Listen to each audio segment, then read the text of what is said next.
When the teams arrived, they found the magnificent new stadium in Montevideo nearing completion. The first World Cup could begin.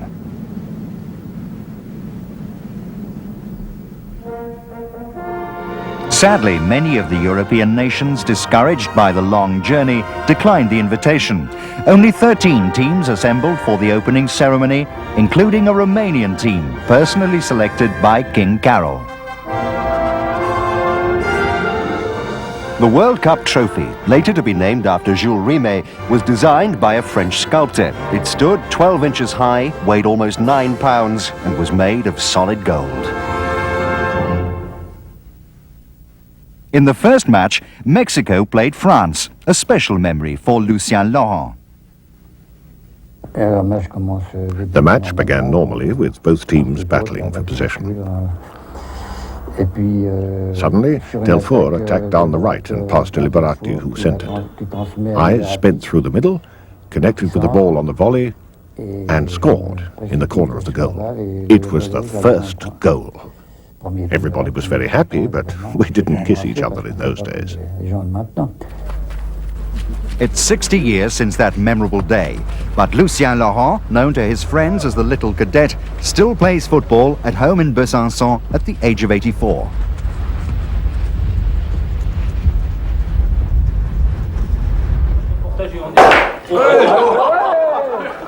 It's ironical that only now the Little Cadet is receiving the recognition he deserves for scoring the first World Cup goal.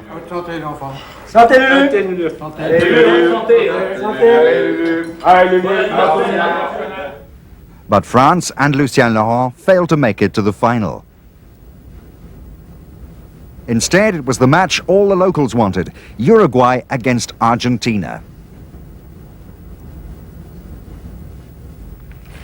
Emilio Recoba was one of the Uruguayan squad for that first World Cup final. The game against Argentina. I remember they played so well in the first half and took the lead. Then, after half-time, everything changed. Before a 90,000 crowd in the Centenario, Uruguay were favourites to win.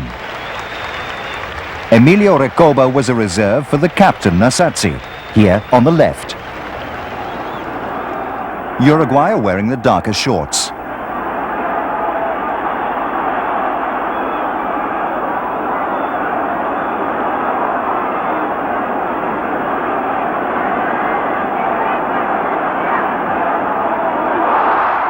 The home team struck first.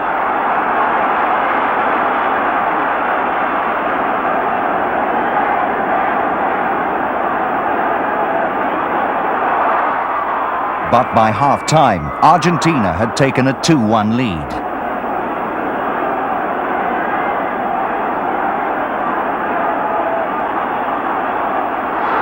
The celebrations, however, started with this equalizer for Uruguay.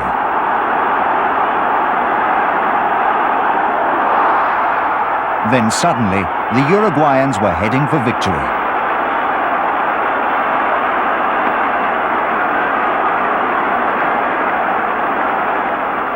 Castro, the one-armed forward, scored a fourth goal in the final minute to make certain. It was all over at last. After 2 Olympic victories, Uruguay could now call themselves true world champions. The Golden Trophy was presented by Jules Rimet, a moment which marked the finest hour in Uruguayan football.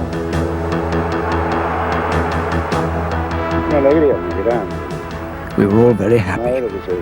It was a time of great celebration because we had 2 Olympic victories, 7 South American championships, and then to win the first World Championship. That's a record. It's unknown in the world.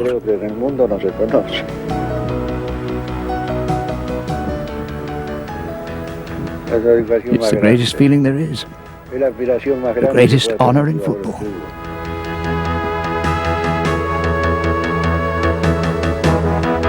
And so, the World Cup had been born.